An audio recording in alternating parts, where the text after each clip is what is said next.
அனைவருக்கும் வணக்கம்.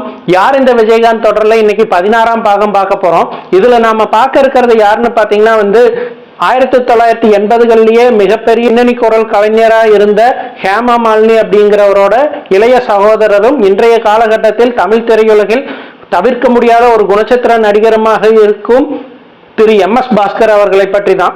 இவரும் 1980களிலேயே பல படங்கள்ல பின்னணி குரல் கலைஞராகவும் இருந்திருக்காரு.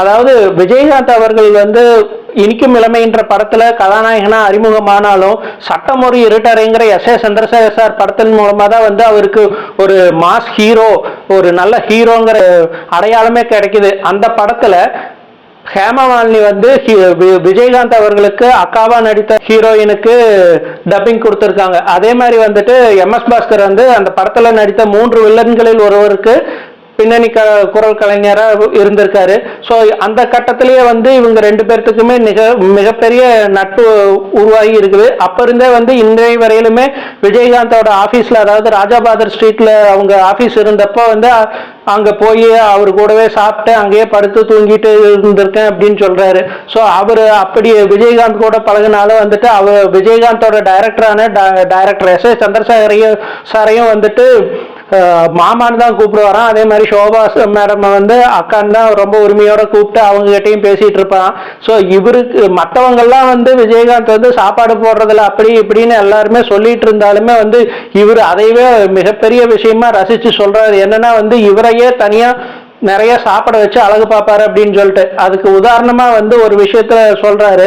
ஆனா இப்படி அவர் சாப்பாடு போட்டு அழகு பார்க்கறதே பாத்தீங்கன்னா ஒரு அம்மா தான், அவரு எனக்கு அண்ணா இல்ல அம்மா தான் அப்படிங்கிறாரு. ஏன்னா ஒவ்வொரு அம்மாவும் தான் தன் பிள்ளைகள் என்ன தவறு பண்ணாலும் என்ன பண்ணாலும் அவங்களுக்கு தேவையான சாப்பாடுகளை செஞ்சு கொடுத்து அதை பரிமாறி அவங்க சாப்பிடுற அழகை பார்த்து ரசிச்சு அவங்களுக்கு வேணுங்கிறதெல்லாம் இன்னும் செஞ்சு கொடுப்பாங்க. அந்த அளவுக்கு இவரும் தன்னை சாப்பிட வச்சு அழகு பார்த்தாரு. அதனால அவர் எனக்கு அண்ணா மட்டும் கிடையாது, இன்னொரு அம்மானே சொல்றாரு.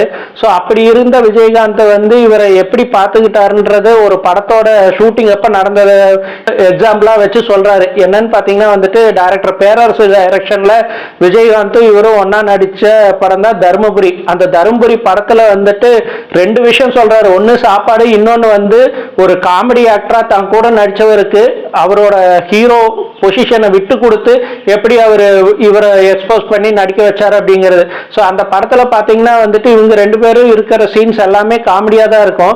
அதுல என்னன்னா விஜயகாந்த் முதலாளியா இருந்தாலும் ஒரு ஊருக்கு போய் அவங்கள காப்பாற்றணும், அந்த மக்களை எல்லாம் பாதுகாக்கணும்ன்ற இடத்துக்கு போய் பண்றப்போ MS பாஸ்கர் முதலாளி மாதிரியும் அவருக்கு பின்னாடி கைகட்டி நிக்கிற வேலைக்காரனா விஜயகாந்தும் இருப்பாரு. ஸோ அந்த சீன்ல எல்லாத்துலயுமே பாத்தீங்கன்னா விஜயகாந்துக்கு டயலாகே இருக்காது. இது நாள் வரல நம்ம விஜயகாந்த் சார் நிறைய டயலாக் பேசி தான் பார்த்திருக்கோம். முதல் முறையா ரமணா படத்துல தான் ரொம்ப டயலாக் பேசாம நீண்ட இடைவெளிக்கு பிறகு ரொம்ப அமைதியா நடிச்சிருந்தாரு.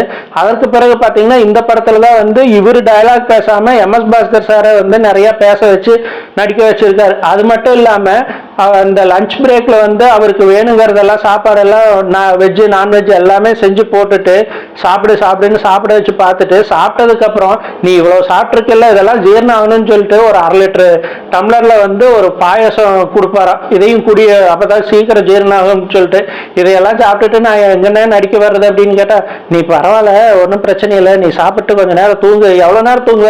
ஒரு 4-4:30 வரல தூங்குவியா? ஆமாண்ணே அப்படின்னு இவர் சொல்லுவாராம். சரி நீ தூங்கு, அது வரல நாங்கள் வேற சீன் எடுத்துக்கிறோம்னு சொல்லிட்டு டைரக்டர்கிட்டையும் போய் அவன் நல்லா சாப்பிட்ருக்கான், அவன் கொஞ்ச நேரம் ரெஸ்ட் இருக்கட்டும், அது வரல நாம வேற சீன்ஸ் எல்லாம் எடுத்தலாம், என்னை மட்டும் தனியாக வச்சு எடுக்கிறதெல்லாம் எடுத்து முடிச்சிருங்க அப்படின்னு சொல்லி விடுவாராம். அதே மாதிரி நிறைஞ்ச மனசு போகிற ஷூட்டிங் அப்போ இவங்க 2 பேரும் ஒரு கிராமத்தில் போய் ஷூட்டிங் பண்ணிட்டு இருக்கிறப்போ இவர் ஒரு வீட்டுக்குள்ள போய் அந்த வீட்டுக்காரம்மா கிட்ட இந்த மாதிரி எல்லாத்துக்கும் கோழி சூப் வச்சு கொடுத்துருங்க அப்படின்னு சொல்லி ஒரு அண்டா நிறைய வச்சு கொண்டுட்டு எல்லாத்துக்கும் கொடுத்தாராம், விஜயகாந்துக்கும் கொடுத்தாராம். ஸோ அதை பார்த்துட்டு விஜயகாந்த் அந்த சின்ன பாப்பா பெரிய பாப்பாங்கிற சீரியல்ல ஒரு பட்டாபின்ற ஒரு கேரக்டர்ல நடிச்சிருப்பாரு. இன்ஃபேக்ட் 90s கிட்ஸ் எல்லாத்துக்குமே MS பாஸ்கர்ங்கிறத விட அந்த பட்டாபின்ற கேரக்டர் தான் ரொம்ப மனசுல நிற்கும். ஸோ அந்த பேரை சொல்லியே இந்த ஒரு பேரை வச்சுட்டு நீ எந்த வீட்டுக்கு வேணாலும் சமையல் கட்டு வரலும் பூந்துற இல்லை அப்படின்னு சிரிச்சுட்டு ஜோவில நக்கல் அடிச்சுட்டே பேசுவாராம். இந்த அளவுக்கு தன்னை ரொம்ப ஒரு குழந்தை மாதிரி வச்சு சாப்பாடு போட்டு பார்த்துக்கிட்டாரு அப்படின்னு சொல்றாரு. ஸோ இந்த மாதிரி இதுக்கப்புறமும் சரி, அதுக்கு முன்னாடி பார்த்தீங்கன்னா எம்ஜிஆர் பண்ணிட்டு இருக்காரு. இதுக்கப்புறம் யாருமே வந்து அந்த அளவுக்கு கூட நடிக்கிற நடிகர்களையோ இல்லை சக தொழில்நுட்ப கலைஞர்களுக்கோ வந்து இந்த அளவுக்கு செய்வாங்களான்னு நம்ம எதிர்பார்க்க முடியாத ஒரு கதாநாயகன் அந்தஸ்துல இருக்கிறவங்க. அப்படியே செஞ்சாலும் வந்து அது விஜயகாந்த் அவர்களை நகலெடுத்து பண்ண மாதிரி தான் இருக்கும். மீண்டும் அப்படி ஒரு தலைவர் அவங்களுக்கெல்லாம் கிடைப்பாராங்கிறது சந்தேகம்தான். மீண்டும் அடுத்த வாரம் வேறொரு நபரை பற்றி சந்திக்கலாம். நன்றி.